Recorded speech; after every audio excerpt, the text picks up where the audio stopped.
And now for a very interesting story. In 2003, a promising young football player went to prison for a crime that never happened. On Thursday, 26-year-old Brian Banks saw his conviction tossed out after his accuser changed her story. Lee Cowan spoke with Banks after his emotional day in court and just before he was officially set free. That's the only thing left, though, of this nightmare, I guess. That and just start working on the mental and emotional, to repair there. That ankle tracking bracelet has been locked on Brian Banks' left leg for years. It's day to day. Good day to day, though. Yeah, best day. He found out just as we were sitting down for our interview that loathsome bracelet was finally coming off. This is by far the heaviest weight that I've ever had to carry around. Today, he's been labeled innocent. 10 years ago, Brian Banks was wrongly convicted of raping a classmate while in high school. And on Thursday, the now 26-year-old sobbed as a judge finally threw out the bogus charges that had sent him to prison for more than 5 years. What went through your mind?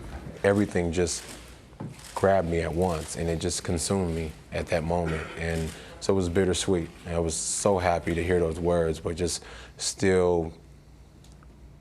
I'm still left with that question of why. Long Beach Police says they have it! At 16, Brian Banks was the star linebacker for his Long Beach high school. He had a full-ride scholarship to USC and a dream to play in the NFL. That scholarship to USC was just waiting for you. It was there. All I had to do was just play my senior year, the biggest year of my life. Instead, a brief, albeit passionate, encounter with a female classmate in this high school stairwell changed everything. We began making out, we kissed, groped, touched. We didn't have sex. Sex never occurred. But the girl claimed rape, and before Brian knew it, he was under arrest. I was awakened with a number of officers in my room. One officer had his knee to my back as I was laying down, and there were guns drawn. They threw me in a squad car, and I never came home. There was no proof that you were guilty, no physical evidence, no DNA evidence, nothing. Nothing whatsoever. It was your word against hers. Mm-hmm. And hers won? Hers won because mine was never heard. Despite his claims of innocence, he says his defense attorney gave him a choice: plead no contest to rape or risk a trial that could send him to prison for life. If I go into that courtroom, the jury was going to automatically see a big black teenager and would automatically assume me as guilty. That's what she told you? That's what she told me. And so I asked her, well, can I at least speak to my mother? And she said, no, this is your decision to make. You need to make it now. And so I took the plea.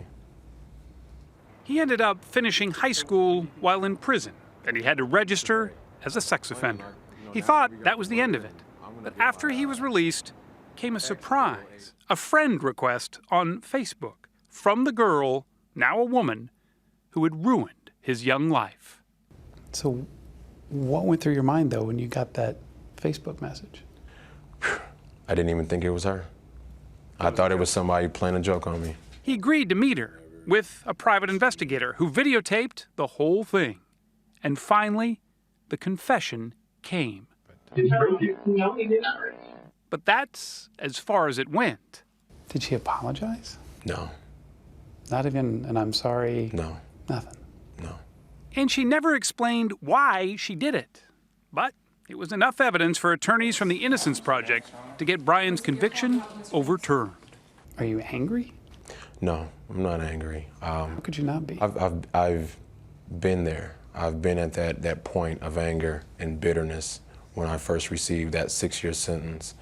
But then I realized that that type of energy only holds me back. It does nothing to the people that I'm angry about. You have to forgive and move on.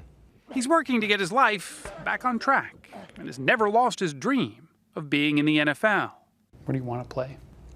Whoever will give me an opportunity. He's already chosen how to live. Now, he's free to live. For CBS This Morning, I'm Lee Cowan, Los Angeles. What an incredible story. Mm-hmm.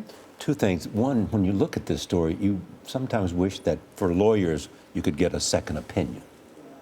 You mean when he talks about what he was faced with that Yeah. defense attorney? It's true, because it's interesting as he lays out there that he says, "Well, can I talk to my mom?"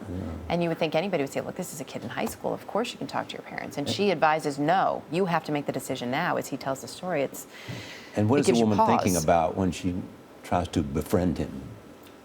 That there is no answer for. Absolutely Amazing not. story. He's quite an inspirational And man. what happens to him now? Hopefully, great things. Well deserved, that's for sure.